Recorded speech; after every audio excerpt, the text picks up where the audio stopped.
ஒருவர் சோதிடத்துறையில் சிறந்து விளங்கணும்னா அவருடைய ஜாதகத்தில் புதன் பகவான் நன்றாக வலுப்பெற்று இருக்கணும். இந்த ஜாதகத்திலாம் கவனிங்க. திரையில் செய்யக்கூடிய சாதாரணம் தனுசு லக்கணம்.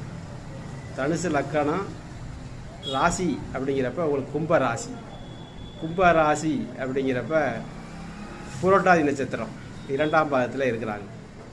இப்போ இந்த ஜாதகத்தை பாருங்கள். லக்கணத்தில் சூரியனும் புதனும் இலையும் புதனும் சூரியனும் விரும்பி 1 4 8 வளையக்கூடிய ராஜாங்கிறான். அந்த காலத்தில் ராஜா, இந்த காலத்தில் ஒரு தலைமை பதவியான அமைப்பு.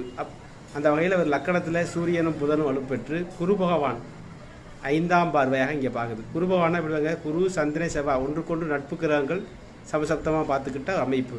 இப்போ இந்த குரு பகவான் லக்கணாதிபதியான குரு பகவான் 9ஆம் இடத்துலையும் 9ஆம் அதிபதி சூரியன் லக்கணத்திலேயே உட்கார்ந்துருக்காரு. இப்போ குரு பகவானுடைய பார்வையை பெற்றிருக்கு. புதன் லக்கணத்தில் இருந்தால் திக்பலம் வேறு. இப்போ இந்த பல வகையில் இருக்கக்கூடிய இந்த புதன் பகவான் வலுப்பெற்றதுனால இவர் சோதிடத்துறையில் நல்ல நிபுணத்துவம் வாய்ந்தவராக இருக்கிறாரு. மட்டும் இல்லாமல் இந்த ஜாதகத்தில் என்ன சிறப்புனா ராசியையும் லக்கணத்தையும் குரு பார்த்த யோக ஜாதகம். இப்போ குரு பகவான் 5ஆம் பார்வையாக லக்கணத்தை பார்க்குறாரு, 7ஆம் பார்வையாக ராசியை பார்க்குறாரு. ராசி மட்டும் இல்லாமல் பஞ்சமாதிபதியான்னு சொல்லக்கூடிய செவ்வாயையும் இங்கே பார்க்குறாரு. அப்போ குரு சந்திர செவ்வாய் ஒன்றுக்கொன்று நட்பு கிரகங்கள் ஒன்றே ஒன்று பார்த்து கொள்ளக்கூடிய நிலையில் இந்த ஜாதகமானது இருக்குது.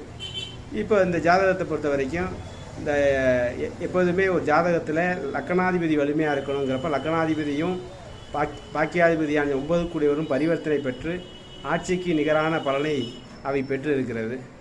இப்போ இந்த புதன் பகவான் ஒரு மனிதருக்கு சோதிடத்தில் துறையாக கொண்டுனா ராசி லக்கணத்துக்கு 2 10ஓடு புதன் வலுப்பெற்றிருக்கணும்.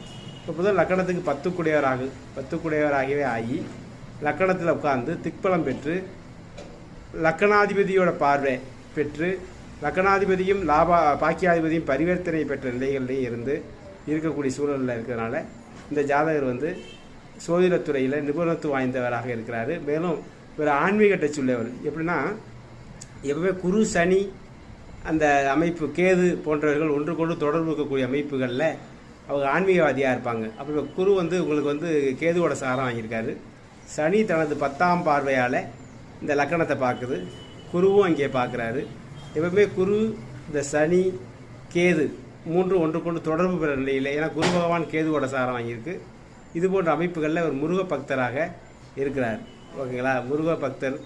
அப்புறம் அதுக்கு அடுத்தபடியாக சோதிடத்திலையும் நிபுணத்துவம் வாய்ந்தவராக இருக்கிறார். எப்பவுமே இதுதான் ஒரு ஜாதகத்தில் எப்பவுமே அதிக சுபத்துவமாக புதன் இருந்தால் தான், புதனுடைய வலிமை பொறுத்து தான் ஒரு சோதிடத்துறையில் சிறக்க முடியும். புதன் லக்கணத்தில் இருந்து திக்பலம் பெற்று குரு பகவான் பார்க்கப்பட்டு உங்களுக்கு நல்ல வலிமை பெற்ற நிலைகளில் இருக்கார்.